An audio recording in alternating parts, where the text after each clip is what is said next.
जो है वो यहाँ लगातार दिए जा रहे हैं। तो पहाड़ी का ये राइट साइड है जो हम आपको इस वक्त दिखा रहे हैं, और एजाज आप नीचे दिखाइएगा, ये राइट साइड का रास्ता है जहां पर कितनी मशीनें खड़ी हैं, देख सकते हैं आप।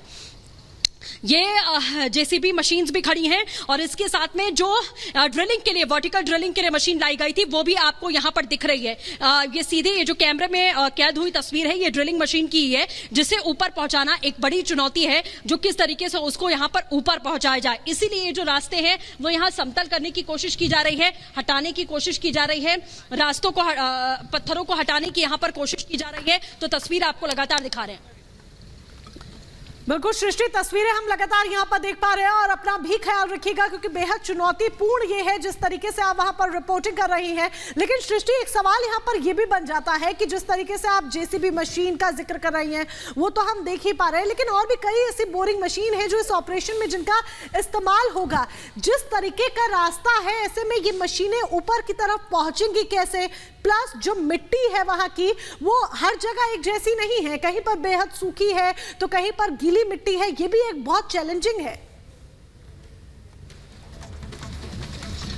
बिल्कुल मोनिका, जैसा आप कह रही हैं यही वो चुनौतियां हैं, और यही सवाल है जो हमारे मन में भी है कि इन भारी भरकम मशीनों को इंसानों को पहुंचना इतना मुश्किल है, वर्कर्स यहां कैसे पहुंच रहे हैं वो देखा जा रहा है, तो इन मशीनों को कैसे पहुंचाया जाएगा ये सवाल है। और उसीलिए बताया गया है कि ये रास्ते जो है उन्हें बनाने की कोशिश की जा रही है। यहाँ बीआरओ सड़क का निर्माण करवा रही है ताकि बन सके। मोटे मोटे पत्थर यहाँ पर आपको दिख रहे हैं, और 2 दिन पहले तक ऐसी फिसलने वाली यहाँ पर मिट्टी थी कि आप यहाँ पैर भी नहीं रख सकते थे। ऐसा लगता था पैर रखने पे कि तुरंत फिसल के आप पहाड़ी के नीचे होंगे। तो इसीलिए ये मोटे मोटे पत्थर आपको दिख रहे हैं कि पैर जम सके यहाँ पर, और यहाँ सड़क बनाई जाएगी। उसके बाद जो है उन मशीनों को लाया जाएगा। हालांकि कुछ जानकारी ये भी है कि ट्रेन के थ्रू या बांध के या एयरलिफ्ट करके या कैसे, ये अभी जानकारी नहीं मिली है। लेकिन ये जो रास्ता बनाया गया वो इसीलिए क्योंकि 2 मशीनें ऊपर की तरफ जो हमने आपको दिखाई थी वो आपने देखा, वो समतल करने की कोशिश कर रही हैं। यही केंद्रीय मंत्री कल कह रहे थे, यही जो आपदा के अधिकारी हैं वो कह रहे थे कि ये बहुत चुनौतीपूर्ण है कि पहाड़ के अंदर ड्रिल करके पाइप डाल के वहां से मजदूरों को निकालना।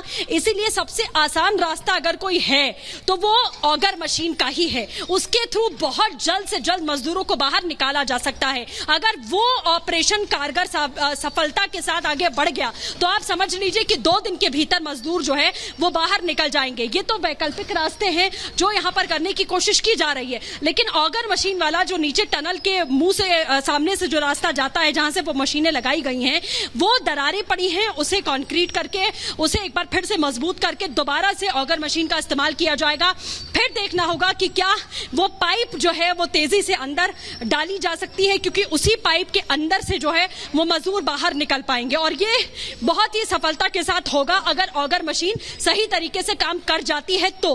बेहद कम डेंसिटी के साथ में अब उसमें ड्रिल किया जाएगा जो बताया गया है। तो ये रास्ता है, आपको हम लगातार दिखा रहे हैं कि उस पर ही खाली निर्भर नहीं है प्रशासन, ऑगर मशीन पर ही निर्भर नहीं है। हालांकि अगर वो काम करती है तो बहुत तेजी से मजदूर रेस्क्यू हो जाएंगे और जल्द से जल्द रेस्क्यू हो जाएंगे। बहुत ज्यादा ड्रिल इसलिए भी नहीं किया गया, आपने देखा कि उसमें मलबा दोबारा गिर रहा है, और ये मिट्टी और ये पत्थर आप देखिए, इसको आप हटाएंगे तुरंत आप देखिए कैसे ये मिट्टी यहाँ से छूट रही है।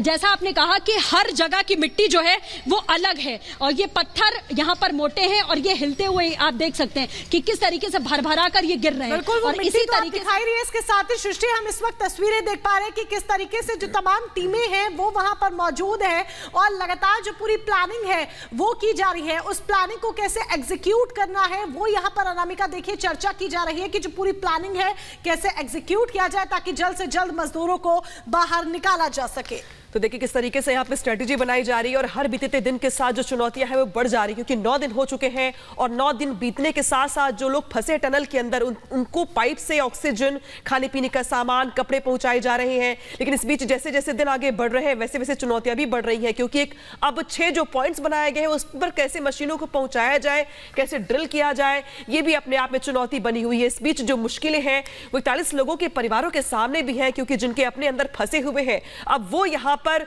दिखाई दे रहा है कि भाई हर जो अपडेट हम आप तक पहुंचा रहे हैं। लेकिन इस बीच पीएम मोदी ने भी अपडेट लिया है, तमाम डिपार्टमेंट्स यहां पे अपनी ओर से रिपोर्ट भी दे रही हैं।